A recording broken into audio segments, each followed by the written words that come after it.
अपने परिवार के साथ एक छोटे से गांव में रहता था। उसके परिवार में उसकी पत्नी सुषमा और दो बच्चे थे। हेमंत अंडे सप्लाई करने का काम करता था। स्वभाव का बहुत ही गुस्सैल और थोड़ा मक्कार किस्म का आदमी था। सुषमा उसके स्वभाव से बहुत परेशान थी। बच्चे भी अपने माता पिता के आने के बाद डरे सहमे से बैठे रहते। ये क्या बनाया खाने में? जब देखो रोज दाल बनाकर रख देती है। जितने पैसे तुम घर में देते हो उससे सिर्फ दाल ही आ सकती है। सब्जी पता है कितनी महंगी है? मुझे नहीं खानी दाल वाल, मेरे लिए आमलेट बनाकर लाओ। सुषमा बहस करना सही नहीं समझती और रसोई में जाकर ऑमलेट बना लाती है। फिर बच्चों के लिए भी ऑमलेट ही बना देती है। माँ, तुमसे अच्छा आमलेट कोई नहीं बना सकता। सच में माँ, तुम्हारे जैसा आमलेट कोई नहीं बना सकता। कितना टेस्टी होता है। बस बस, इतना सर पर चढ़ाने की जरूरत नहीं है अपनी माँ को। सुषमा जो कुछ भी करती हेमंत को कभी भी पसंद नहीं आता। छोटी छोटी बातों को लेकर वो सुषमा से लड़ाई करता रहता। एक दिन दोपहर को बच्चे अभी स्कूल से आए ही थे कि एक आदमी भागा भागा सुषमा के पास आता है। भाभी, हेमंत दुकान से पैसा चुराकर भाग गया है और उसने मालिक से कर्जा भी लिया हुआ है। ये तुम क्या कह रहे हो भैया? मुझे तो इस बारे में कुछ भी नहीं पता। और कर्जा? कर्जा किस लिए लिया? हमें तो कर्जे की कभी जरूरत ही नहीं पड़ी। मैं तो बस आपको बताने चला आया। अभी थोड़ी देर में यहाँ पर पुलिस भी आएगी पूछताछ के लिए। हे भगवान, ये क्या हो गया? मुझे तो कुछ भी नहीं पता, मैं क्या बोलूंगी। उस आदमी ने तो कभी मुझे कुछ बताया ही नहीं। थोड़ी देर में वहां पर पुलिस पहुंच जाती है। वो सुषमा और बच्चों से पूछताछ करती है, लेकिन पुलिस जान जाती है कि इन लोगों को कुछ भी नहीं पता। इसलिए वो उन्हें ये बोलकर चले जाते हैं कि अगर वो घर आए तो हमें इत्तला कर देना। पुलिस के जाने के बाद सुषमा सर पकड़कर बैठ जाती है। दोनों बच्चे आकर उसके आसपास बैठकर दिलासा देने लगते हैं। माँ, तू क्यों परेशान होती है? तेरे को तो पता ही था ना कि बाबा कैसे थे।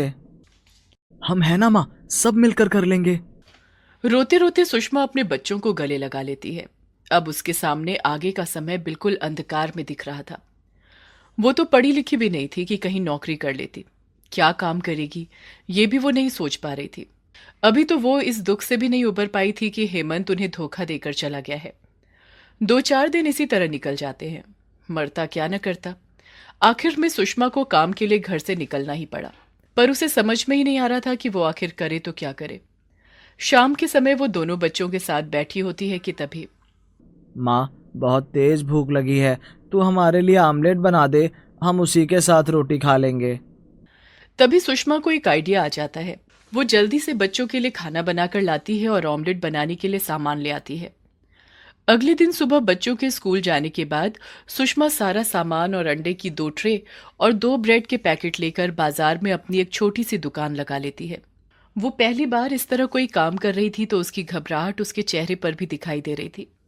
तभी एक आदमी, 2 अंडे का आमलेट बना दो, जरा तीखा बनाना, और 2 ब्रेड लगा देना। हाँ जी हाँ जी, अभी लीजिए, मैं बनाती हूँ। सुषमा फटाफट तवा गरम करती है और उसके ऊपर ऑमलेट बनाने लगती है। ऑमलेट बनाकर घर की बनी हुई चटनी के साथ उस आदमी को ऑमलेट खाने के लिए देती है। अरे वाह, मैंने इतनी जगह आमलेट खाया लेकिन इतना टेस्टी आमलेट मैंने आज तक नहीं खाया। और चटनी ने तो 4 चांद लगा दिए। कमाल का आमलेट बनाती हो आप। सुषमा उसे धन्यवाद बोलती है। तभी एक और आदमी अपने बेटे के साथ आता है। 2 प्लेट आमलेट बना दो, एक में तीखा कम रखना। ऑमलेट खाने के बाद वो आदमी भी ऑमलेट की बड़ी तारीफ करता है। मैंने आज तक इतना परफेक्ट आमलेट नहीं खाया। मिर्च मसालों का इतना परफेक्ट बैलेंस, वाह भाई वाह, मजा आ गया। ये सुनकर सुषमा के अंदर थोड़ा आत्मविश्वास जागता है। शाम तक सुषमा काफी सारे ऑमलेट बेचकर घर आती है। बच्चे घर पर उसका इंतजार कर रहे होते हैं। अपनी माँ को पहली बार काम से आता हुआ देखकर वो दोनों भागकर अपनी माँ के लिए पानी और चाय बना लाते हैं। माँ, तू कितनी अच्छी है, तुझे हमारी कितनी फिक्र है। बाबा ने एक बार भी हम लोगों के बारे में नहीं सोचा और हमें इस हालत में छोड़कर चले गए। बस मेरे बच्चों, पीछे की सब बातों को भूल जाओ और आगे अपना भविष्य देखो। अब हम तीनों को मिलकर अपना आज अच्छा करना है ताकि हमारा भविष्य अच्छा हो सके। माँ, हम भी तेरे साथ शाम को आमलेट बनवाने में मदद किया करेंगे। हाँ माँ, हम स्कूल से आकर जल्दी से अपना काम खत्म कर लेंगे और फिर शाम को आपके साथ वहाँ पर मदद किया करेंगे। तीनों माँ बेटे बड़े हौसले के साथ अगले दिन से अपना काम और अच्छे से शुरू करते हैं। अब शाम के समय सुषमा के पास ग्राहकों की भीड़ लगने लगी। निखिल और वरुण फटाफट ग्राहकों को बना हुआ ऑमलेट सर्व करते हैं। अब सुषमा ऑमलेट ही नहीं बल्कि उबले हुए अंडे, मसाला ऑमलेट, बटर ऑमलेट और अंडा मैगी बनाने लगी। उसके पास अब हर तरह के ग्राहक आते थे और बच्चों को तो खासकर अंडा मैगी बहुत पसंद आती। तीनों माँ बेटा बहुत मेहनत कर रहे थे। देखते ही देखते उनकी दुकान बहुत अच्छी चलने लगती है और आमदनी भी अच्छी होने लगती है।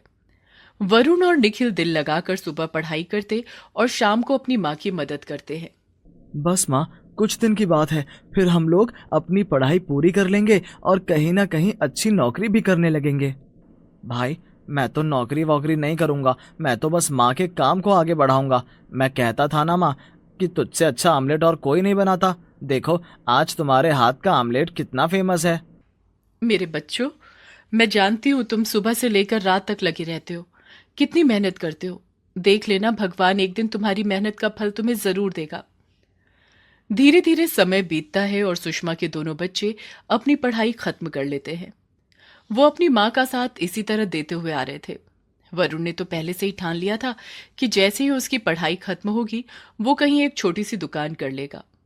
माँ, क्यों ना अब हम लोग मिलकर एक दुकान ले लें। हमारे आमलेट वैसे भी लोगों को बहुत पसंद आते हैं। बरसात भी आने वाली है, कितनी बार भारी बारिश की वजह से हम लोग रेडी नहीं लगा पाते। ये बात तो तूने 16 आना सच कही है। बरसात में कई दिन हमारे बगैर कमाई के ही निकल जाते हैं माँ। वरुण ठीक कह रहा है। कल मैं और वरुण जाकर कोई दुकान देखते हैं, वहीं आसपास ही, कि लोगों को पता चले कि हम लोगों की अब एक दुकान भी है। मैं जानती हूँ मेरे दोनों बेटे बहुत समझदार हैं। वो जो भी फैसला लेंगे वो सही लेंगे। अगले दिन दोनों भाई एक दुकान देख लेते हैं और किराया वगैरह देने के बाद वो अपनी माँ के साथ वहां पर अपना काम शुरू करते हैं। अब सुषमा के हाथों का ऑमलेट लोगों को इतना पसंद आने लगा था कि दूर दूर से भी लोग वहां पर ऑमलेट खाने आने लगे। वहीं पास में ही बच्चों का एक इंस्टीट्यूट खुल गया। अब बच्चे वहां पर आते और सीधा सुषमा की दुकान पर बैठ जाते। वरुण निखिल आज भी अपनी माँ की मदद करते हैं। आंटी, अपने हाथ का सबसे तीखा वाला ऑमलेट बनाना। मेरे लिए तो अंडे वाली मैगी बना देना। तूने कभी आंटी के हाथ की अंडे वाली मैगी खाई है? सच में मजा आ जाता है, इतनी टेस्टी कि पूछो मत। मैंने घर पर कई बार ट्राई किया पर आंटी के हाथों जैसा स्वाद कभी नहीं आया। अब मैं ज्यादा नहीं सोचती और मैगी खाने सीधा यहीं चली आती हूँ। बच्चों के मुंह से अपने खाने की तारीफ सुनकर सुषमा को बड़ा अच्छा लगता और वो और भी लगन और प्यार से उन बच्चों के लिए अंडे बनाती। एक दिन सुषमा जब सुबह दुकान खोलने आती है तो देखती है कि चारों तरफ अफरा तफरी मची हुई है। लोग बाग अपनी दुकानों से सामान निकाल रहे हैं। अरे भैया जी, क्या हो रहा है? इतना शोर शराबा और ये लोग बाग अपनी दुकानों से सामान क्यों निकाल रहे हैं? अरे बहन जी, आप भी अपनी दुकान का सामान जल्दी निकाल लो। जिस दुकानदार ने ये दुकान किराए पर दी है, यहाँ की सब दुकानें लीगल है, जिन्हें सरकारी महकमे के लोग अभी बंद करने आने वाले हैं। ये सुनकर सुषमा अपना सर पकड़ लेती है कि अभी तो थोड़े से हालात अच्छे होने शुरू हुए थे, अब ये क्या हो गया। वो अपने बेटों को फोन लगाती है और दोनों बेटे अपनी माँ की मदद के लिए आ जाते हैं। अभी उन्हें दुकान का किराया दिए हुए 10 ही दिन हुए थे। दोहरी मार से सुषमा थोड़ा विचलित हो जाती है। वो लोग जैसे तैसे करके अपनी दुकान का सारा सामान निकालकर बाहर ले आते हैं और सरकारी लोग आकर दुकानों पर ताला लगा देते हैं। पता नहीं भगवान की क्या इच्छा है, जब भी थोड़ा समय अच्छा होने लगता है तभी कोई न कोई बड़ी मुसीबत आन पड़ती है। माँ, तू फिक्र क्यों करती है? हम देख लेंगे, कुछ ना कुछ हो जाएगा। सुषमा अपने दोनों बच्चों के साथ वापस वहीं फुटपाथ से शुरू करती है जहां उसने पहली बार अंडे की रेहड़ी लगाई थी। जैसा कि सुषमा को डर लग रहा था कि अब क्या होगा, फिर दोबारा से कैसे काम शुरू होगा, पर ऐसा सुषमा के साथ कुछ नहीं होता। उसके हाथों का स्वाद लोगों को उसके पास खींच ही लाता है। धीरे धीरे 1 साल का समय बीत जाता है और सुषमा के हालात बहुत ही अच्छे हो जाते हैं। धीरे धीरे उसके पास थोड़ी बहुत जमा पूंजी भी इकट्ठी हो जाती है, जिससे उसका आत्मविश्वास और बढ़ जाता है और वो अपने काम को आगे बढ़ाने का सोचने लगती है। वरुण को वो बिल्कुल अपनी तरह के ऑमलेट बनाना सिखा देती है। अब माँ बेटा दोनों मिलकर 2 जगह अलग अलग दुकान लगाते और दोनों जगह की आमदनी से अब उनके हालात बहुत ही अच्छे हो गए। निखिल ने एक अच्छे से ऑफिस में जॉब कर ली। आखिर में एक गरीब अंडे वाली ने अपने आप का और अपने बच्चों का भविष्य बना ही लिया। दीदी, मुझे बहुत भूख लगी है, मेरे लिए एक अंडा पराठा बना दो ना। जब भी तू पढ़ने बैठता है उसी वक्त तुझे भूख लगनी शुरू हो जाती है। नहीं दीदी, मुझे सच में बहुत तेज भूख लगी है, प्लीज मेरे लिए एक अंडा पराठा बना दो ना। अच्छा ठीक है, मैं तेरे लिए अंडा पराठा बना कर लाती हूँ, लेकिन उसके बाद मैं तुझसे पूरा पाठ अच्छी तरह सुनूंगी। अगर इस बार तूने मुझे अच्छे से पाठ नहीं सुनाया तो माँ को कहकर तेरी अच्छी क्लास लगवाऊंगी। रश्मि अब अपने छोटे भाई के लिए अंडा पराठा बना कर लाती है। चिंटू अंडा पराठा खा ही रहा होता है कि तभी उनके घर पर किसी का फोन आता है। माँ, तुम फोन उठा लो ना, मेरे हाथ पर तेल लग गया है। सरला फोन उठाती है तो उसे पता चलता है कि खेत में काम करते हुए उसके पति मुकेश को गहरी चोट लग गई है। वो तीनों जल्दी से खेत पर पहुंचते हैं और मुकेश को अस्पताल लेकर जाते हैं। देखिए, इनकी कमर में काफी गहरी चोट लग गई है, इसीलिए इन्हें ठीक होने में थोड़ा समय लग जाएगा। आप कुछ महीनों तक इनका खास ध्यान रखिएगा, इन्हें कोई भी काम मत करने दीजिएगा।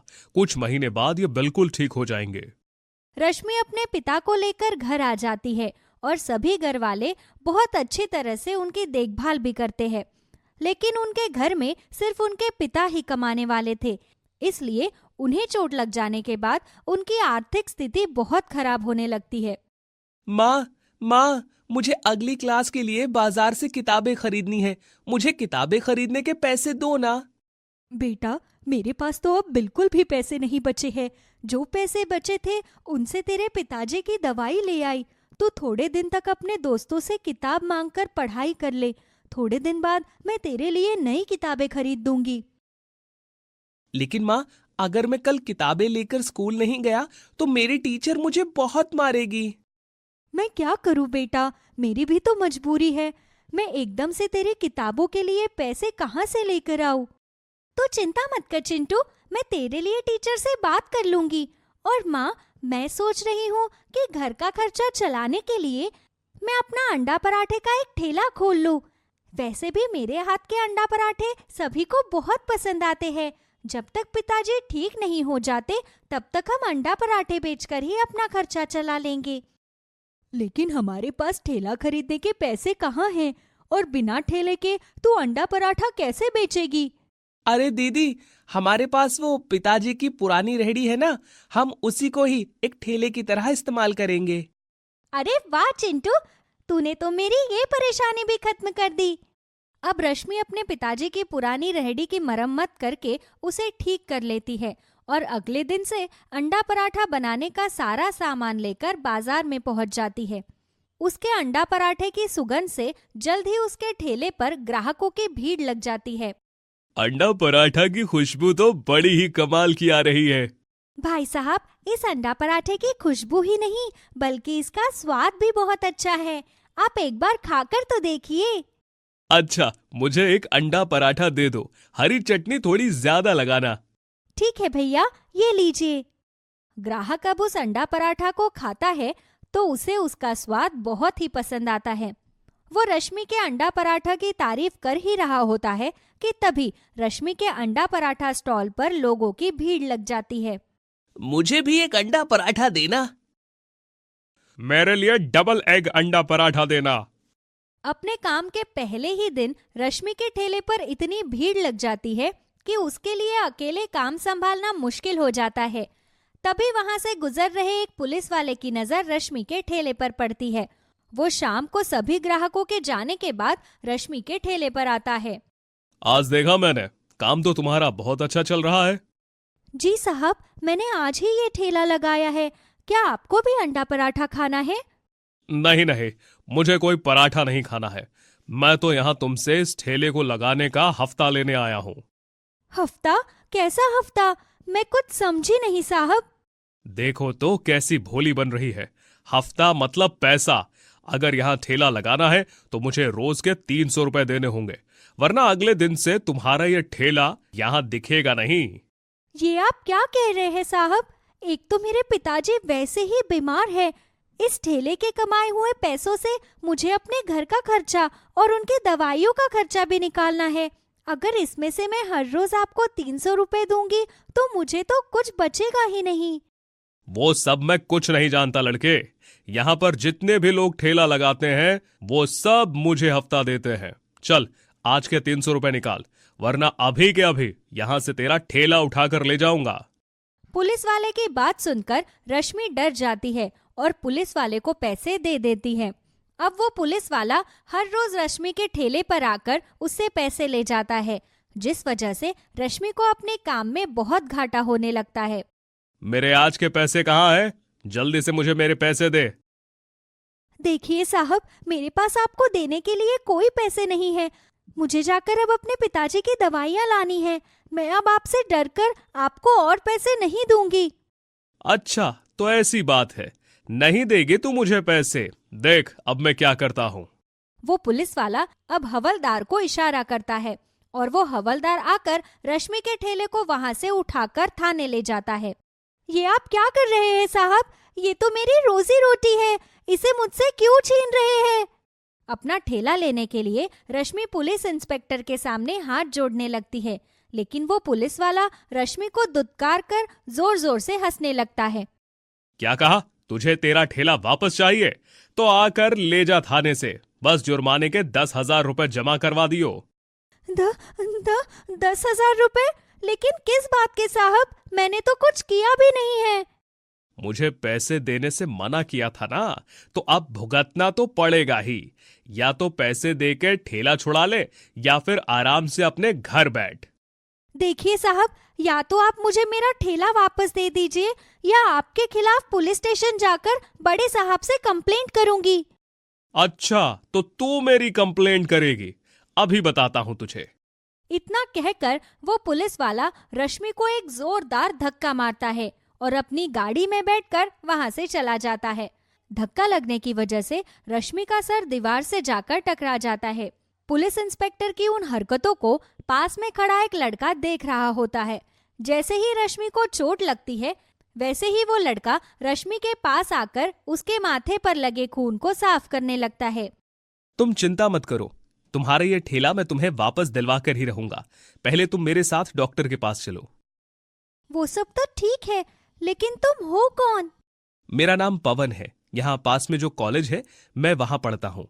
यहाँ से गुजर रहा था तो उस पुलिस वाले की हरकतों को देखा मैंने, इसीलिए तुम्हारी मदद करने के लिए चला आया। पवन अब रश्मि को डॉक्टर के पास लेकर जाता है, जहां डॉक्टर रश्मि के सर पर अच्छी तरह मलहम पट्टी लगाते हैं। रश्मि जैसे ही अपने घर जाती है, वैसे ही उसकी माँ उसके सर पर बंधी पट्टी को देखकर बहुत परेशान हो जाती है। लेकिन उसकी माँ परेशान ना हो इसलिए रश्मि अपनी माँ को कुछ भी नहीं बताती और चोट का बहाना बना देती है। रश्मि बेटा, तुझे आज अंडा पराठे का ठेला नहीं लगाना क्या? सुबह के 10 बज रहे हैं। नहीं माँ, आज मेरी तबीयत कुछ ठीक नहीं है, आज मैं आराम करना चाहती हूँ। अच्छा चल कोई बात नहीं, आज मैं अंडा पराठे का ठेला लगा लेती हूँ। शाम को तेरे पिताजी की दवाइयाँ लानी है ना, और घर में पैसे भी कम हैं। हे भगवान, अगर माँ बाजार में ठेला लगाने गई तो उन्हें पता चल जाएगा कि पुलिस वाले मेरा ठेला उठा कर ले गए हैं। रुको रुको माँ, तुम रहने दो, तुम घर पर रहकर पिताजी का ध्यान रखो, मैं ही ठेला लगा लेती हूँ। वैसे भी मेरी तबीयत इतनी भी खराब नहीं है। इतना कहकर रश्मि बाजार की ओर निकल जाती है कि तभी वहीं पर पवन नाम का लड़का अचानक रश्मि के सामने आ जाता है। मैं कब से तुम्हारा यहाँ इंतजार कर रहा हूँ, कहाँ रह गई थी तुम? पहले तो तुम मुझे ये बताओ कि तुम यहाँ मेरा इंतजार क्यों कर रहे थे? मैं तो तुम्हें ठीक से जानती भी नहीं हूँ।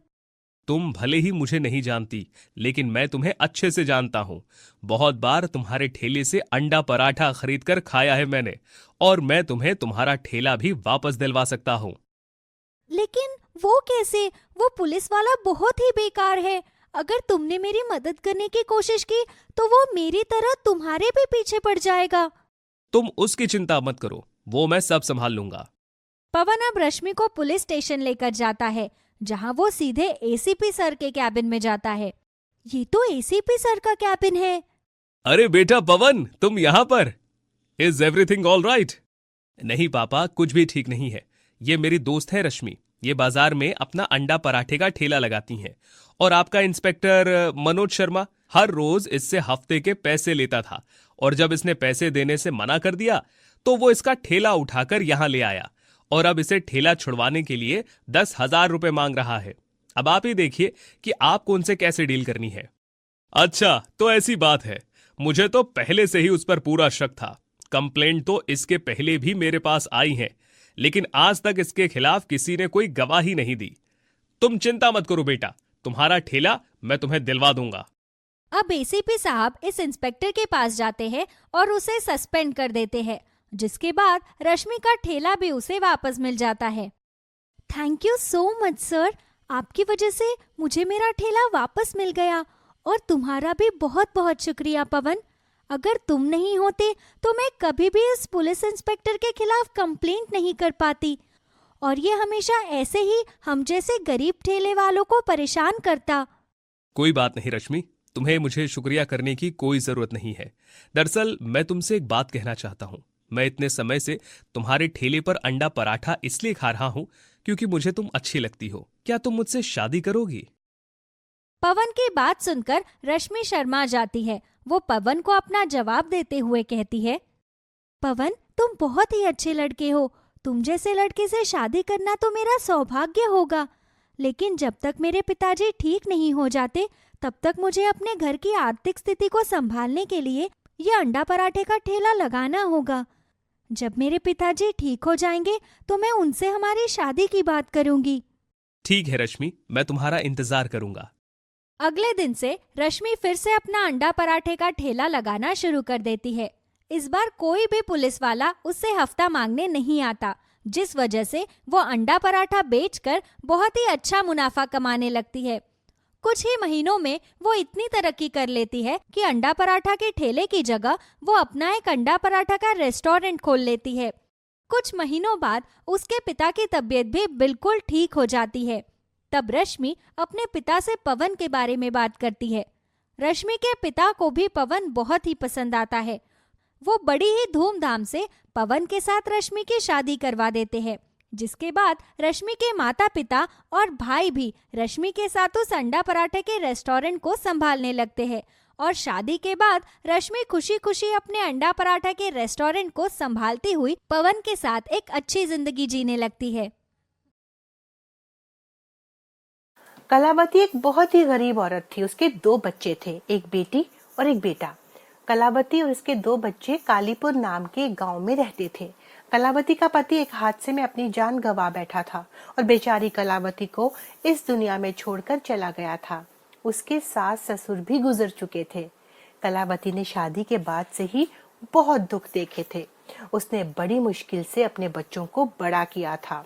वो लोगों के घर में काम करती थी, मजदूरी करती थी, लेकिन फिर भी वो अपने बच्चों को वो सब नहीं दे पा रही थी जो वो चाहती थी कि वो उन्हें दे। एक बार की बात है, कलावती अपने बच्चों को लेकर बाजार गई तो बाजार में उसके बेटे को एक बाजा पसंद आ जाता है। वो अपनी माँ से कहता है, माँ मुझे वो बाजा दिला दो ना, देखो ना सब बच्चे ले रहे हैं, मुझे भी दिला दो ना। कलावती दुकान वाले के पास जाती है और कहती है, भैया ये बाजा कितने का है? वो दुकान वाला उसे बाजे की कीमत बताता है, पर कलावती के पास तो इतने पैसे थे ही नहीं। तो वो दुकान वाले को कहती है, ठीक ठीक लगा लो भैया, बच्चा जिद कर रहा है, मेरे पास इतने पैसे नहीं हैं कि इसकी मुंह मांगी कीमत दे सकूं। दुकान वाला गुस्सा हो जाता है और कलावती को डांटने लगता है, चल भाग यहाँ से, ना जाने कहाँ से आ जाते हैं।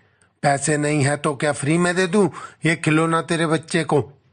कलावती के बच्चे ये देख रहे थे। उसकी बेटी जिसका नाम गुड़िया था वो थोड़ी समझदार थी।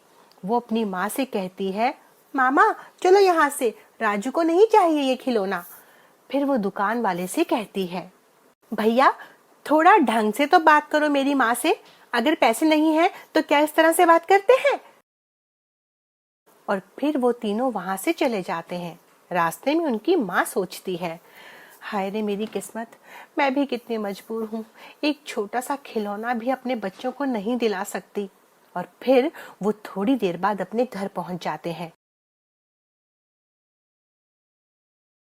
कलावती की बेटी अपनी माँ के लिए पानी लाती है और कहती है, मामा आज से हम तेरे साथ बाजार नहीं जाएंगे। लेकिन बेटी क्यों? तू ऐसा क्यों बोल रही है? माँ वो बात ये है कि बाजार में इतनी सारी चीजें देखकर हमारा मन ललचा जाता है, फिर तुझे उन चीजों को खरीदने के लिए लोगों से मिन्नतें करनी पड़ती हैं। कितनी समझदार है मेरी बेटी। फिर वो अपने बच्चों को अपने गले से लगा लेती है और कहती है, मुझे माफ कर दो मेरे बच्चों, मैं तुम्हें कुछ नहीं दे सकती।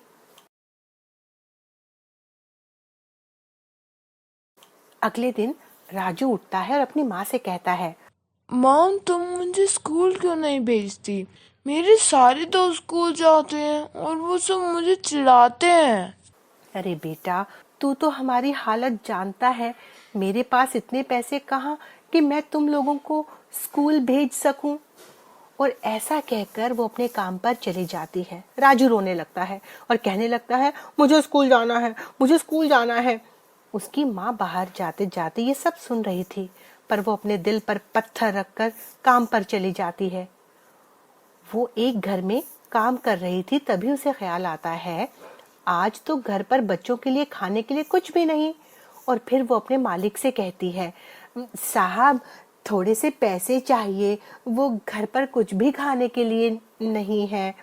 क्यों कलावती, अभी तो तुझे काम करते हुए कुछ ही दिन हुए हैं, अभी से पैसे मांगना शुरू कर दिया तूने? तुम लोगों की यही दिक्कत है। साहब बहुत जरूरत है पैसे की, अगर हो सके तो दे दो, वरना आज मेरे बच्चों को भूखे ही सोना पड़ेगा। मालिक को दया आ जाती है और वो कलावती को कुछ पैसे दे देते हैं। कलावती, तुम्हारे बच्चे कौन सी क्लास में पढ़ते हैं? साहब हम गरीबों के बच्चे भी क्या स्कूल में पढ़ते हैं, वो तो बेचारे घर पर ही रहकर घर के काम करते हैं अभी। देखो कलावती, अगर तुम चाहती हो कि तुम्हारे बच्चों की भी अच्छे से जिंदगी चले तो तुमको उन्हें पढ़ाना चाहिए। लेकिन साहब मुझ गरीब के पास तो खाने के ही पैसे नहीं हैं, तो मैं उनको पढ़ाऊंगी कैसे? देखो कलावती, मेरा एक दोस्त सरकारी स्कूल में अध्यापक है, वो वहां पर पढ़ाता है। मैं उससे बात कर लूंगा और सरकारी स्कूल में पढ़ाने के लिए ज्यादा पैसे भी नहीं चाहिए होते। क्या आप सच बोल रहे हैं साहब? क्या मेरे बच्चे भी स्कूल में पढ़ सकते हैं? हाँ, तुम कल ही अपने बच्चों को लेकर उससे मिल लेना। कलावती बहुत खुश थी। एक तो उसको पैसे मिल गए थे और दूसरा उसको अपने बच्चों को पढ़ाने का मौका भी मिल रहा था। और जल्दी से काम खत्म करके घर पहुंच जाती है। घर जाकर देखती है कि राजू ने रो रो कर अपने आप को बुखार चढ़ा लिया था। वो चारपाई पर लेटा हुआ था। कलावती उसके पास जाती है और कहती है, आज मेरे राजा बेटा, क्यों तुम खेलने नहीं गए? क्या बात है, नाराज हो अभी तक? मेरा बेटा भी अब स्कूल जाएगा। और फिर जैसे ही उसे छूती है तो देखती है कि उसे तो तेज बुखार है। वो घबरा जाती है। वो जल्दी से गुड़िया को आवाज देती है और पैसे निकाल कर कहती है, ले बेटी जल्दी से दवा ले आ। गुड़िया दवाई लेने चली जाती है। हे भगवान, एक मुसीबत से छुटकारा मिलता नहीं और दूसरी पहले आ जाती है। क्या हमारी जिंदगी ऐसी ही चलेगी उम्र भर? तभी गुड़िया दवा लेकर वापस आ जाती है और राजू को दवाई पिला देती है। राजू सो जाता है। फिर वो थोड़ी देर बाद उठता है तो वो अपनी माँ से कहता है, माँ मुझे बहुत भूख लगी है, कुछ खाने को दे दो। फिर वो रसोई में जाती है और खाना बनाने का नाटक करने लगती है। बाहर से उसका बेटा आवाज लगा रहा था, माँ खाना दो ना जल्दी से, इतनी देर हो गई तुम्हें रसोई में गए हुए और अभी तक कुछ नहीं बना। बेचारी मजबूर माँ क्या करती, वो तो उससे दोबारा सोने का इंतजार कर रही थी कि कब वो सो जाए, क्योंकि रसोई में तो कुछ भी खाने को नहीं था जो वो उसे दे सकती। इतने में गुड़िया रसोई में आती है और देखती है कि उसकी माँ तो खाली बर्तन को देख रही है और खाली बर्तन में ही खाना बनाने का नाटक कर रही थी। तभी गुड़िया कहती है, माँ ये तुम क्या कर रही हो? बर्तन में तो कुछ भी नहीं है, तुम क्या पका रही हो? कलावती गुड़िया को गले लगाकर रोने लगती है और कहती है, क्या करूं बेटी, घर में कुछ भी नहीं पकाने के लिए, क्या दूं तेरे भाई को? जो कुछ पैसे लाई थी वो तो उसकी दवाई में लग गए। माँ तो चिंता मत कर, मैं भी कुछ लाती हूँ बाहर से। और फिर कुछ देर बाद गुड़िया कुछ फल लेकर आती है और राजू को देती है। राजू फल खाता है और फिर सो जाता है। कलावती गुड़िया से पूछती है कि वो फल कहाँ से लाई। तो गुड़िया कहती है, माँ वो आज जब घर पर खाली बैठी हुई थी ना, तभी जो सामने फल वाला है उसका सामान आया था ट्रक में, लेकिन उसको सामान उतारने के लिए कोई मिल नहीं रहा था, तो मैंने उसके सारे फल उतरवा दिए थे। तो वो मुझे बदले में पैसे दे रहा था, लेकिन मैंने मना कर दिया और कहा कि जब मेरी माँ आएगी तो मैं उनसे पूछकर ही पैसे लूंगी। माँ गुड़िया को गले से लगा लेती है और कहती है, मेरी प्यारी बेटी, तुझ जैसी बेटी भगवान सबको दे। और फिर गुड़िया कहती है, तुझ जैसी माँ भी भगवान सबको दे, जो कि अपने बच्चों के लिए दिन रात इतनी मेहनत करती है।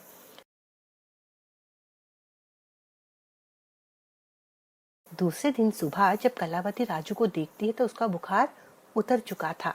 वो अपने बच्चों को बोलती है, चलो राजू और गुड़िया, तुम दोनों तैयार हो जाओ, आज से तुम दोनों स्कूल जाओगे। क्या तुम सच बोल रहे हो माँ? हाँ बेटा, और तेरे साथ साथ तेरी दीदी भी स्कूल जाएगी।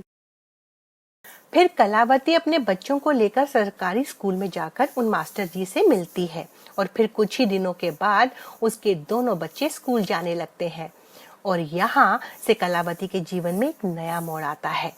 अब राजू और गुड़िया दोनों स्कूल जाने लगे थे और भगवान के आशीर्वाद से दोनों ही बच्चे पढ़ाई में अच्छे निकल गए, जिस वजह से उनको स्कूल में मुफ्त में शिक्षा मिल रही थी और कुछ सरकारी स्कीमों के तहत उनको स्कूल से कुछ पैसा भी मिलने लगा। माँ ये देखो, मैं अपनी क्लास में फर्स्ट आई हूँ। माँ इधर भी देखो, मैं अपनी कक्षा में फर्स्ट आया हूँ। हे भगवान, तेरा लाख लाख शुक्र है कि मेरे बच्चे इतने काबिल हैं, वरना मुझे तो इस जिंदगी में बस अंधकार के सिवा कुछ नजर ही नहीं आता था। और हाँ माँ, मास्टर जी ने तुम्हें कल स्कूल बुलाया है। मुझे स्कूल बुलाया है? लेकिन मुझे क्यों बुलाया है? माँ वो आपको अपने स्कूल में नौकरी देने की बात कर रहे थे। वो जो स्कूल में पानी पिलाने वाली आंटी है ना, वो अब नहीं आ रही हैं, तो आपको उनकी जगह काम करने को बुला रहे हैं। इस तरह कलावती को भी उसी स्कूल में नौकरी मिल जाती है। अब कलावती सुबह अपने बच्चों के साथ स्कूल जाती थी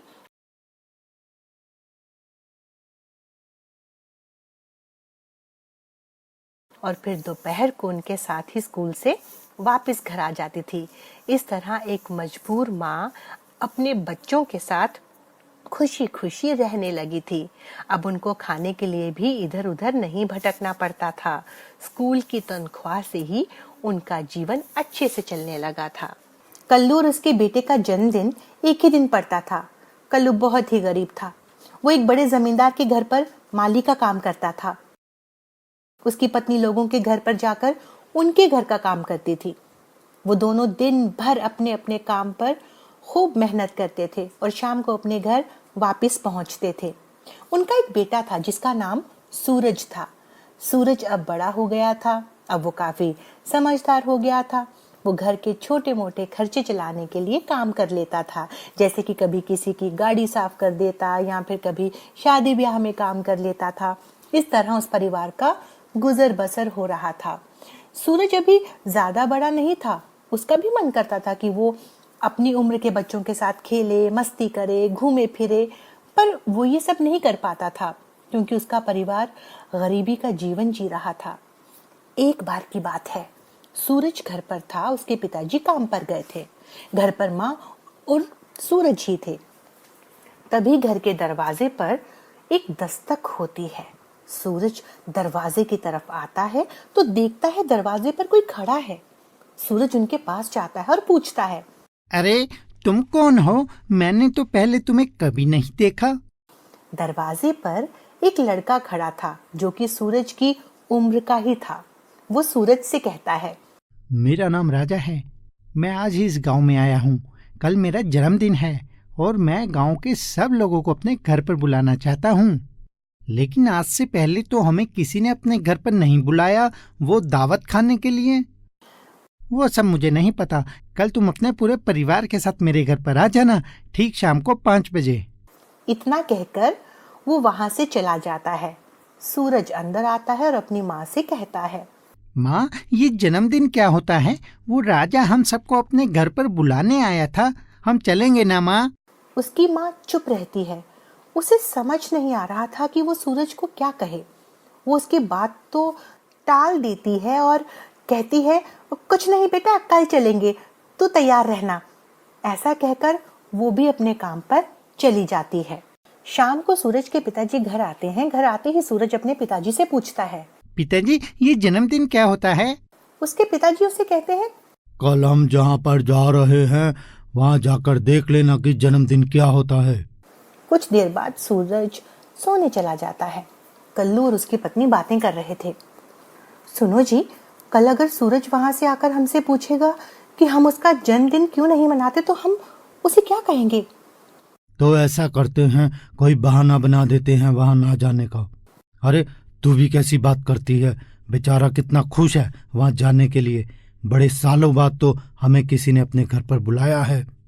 और फिर बात करते करते वो दोनों भी सो जाते हैं। अगले दिन वो तीनों सुबह से ही बड़े खुश थे। अपने अपने काम खत्म करते वो तीनों राजा के घर जाने की तैयारी करने लगे। राजा अपनी खिड़की से बाहर देख रहा था कि सब लोग राजा के घर जाने के लिए अपने अपने घरों से निकल रहे थे। सबने नए और अच्छे अच्छे कपड़े पहने थे। उनके हाथों में बड़े बड़े उपहार थे। सूरज सोच रहा था कि वो क्या पहने, क्योंकि उसके पास तो नए कपड़े ही नहीं थे।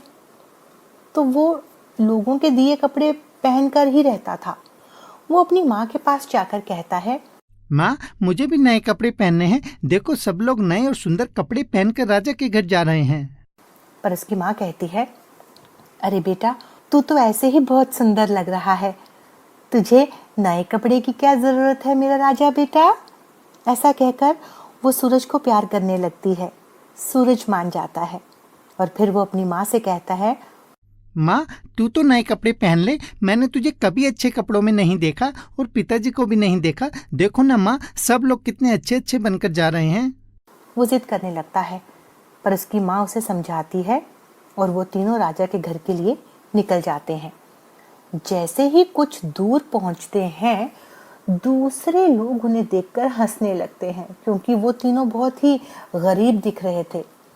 कुछ देर बाद वो तीनों राजा के घर पहुंच जाते हैं। वहां की चकाचौंध देखकर उन तीनों की आंखें फटी की फटी रह जाती हैं।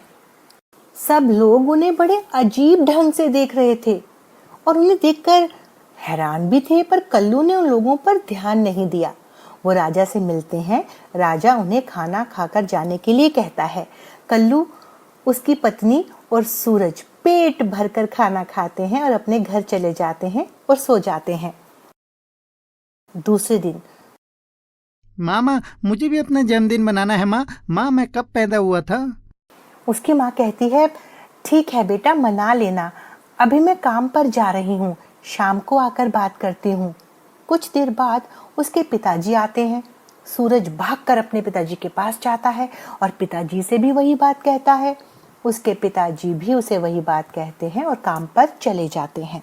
कुछ दिनों में सूरज का भी जन्मदिन आने वाला था। वो सोच रहे थे कि वो सूरज को कैसे मनाए, कि हमारे पास तो कुछ भी नहीं उसका जन्मदिन मनाने के लिए। फिर एक दिन कल्लू जिस जमींदार के घर पर काम करता था, उनसे वो कुछ पैसे उधार मांगता है और पैसे लेकर वो घर चले जाता है। कुछ दिनों बाद सूरज का जन्मदिन आ गया था। आज सूरज बहुत खुश था। वो जैसे ही लोगों को बुलाने के लिए अपने घर से निकलने को तैयार हो रहा था, उसकी माँ उसे रोक लेती है और कहती है, अरे सूरज बेटा, तू कहाँ जा रहा है?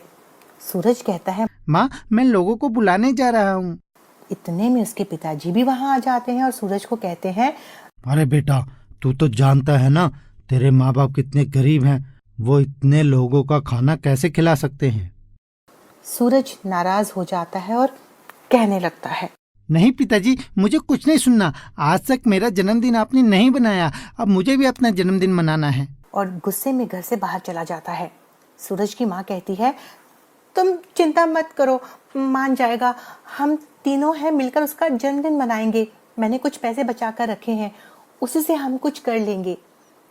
कल्लू भी कहता है हाँ, मैंने भी अपने मालिक से कुछ पैसे उधार लिए हैं। ऐसा कहकर वो दोनों अपने अपने कामों पर चले जाते हैं और काम से जल्दी लौट आते हैं और सूरज के जन्मदिन की तैयारी में लग जाते हैं। सूरज घर पर बैठा सोच रहा था कि शायद उसने आज ज्यादा ही अपने माँ पिताजी को दुखी कर दिया। वो भी घर से बाहर एक पेड़ के नीचे बैठ जाता है। शाम को जब घर लौटा तो उसने देखा कि उसका छोटा सा घर बहुत सुंदर लग रहा था।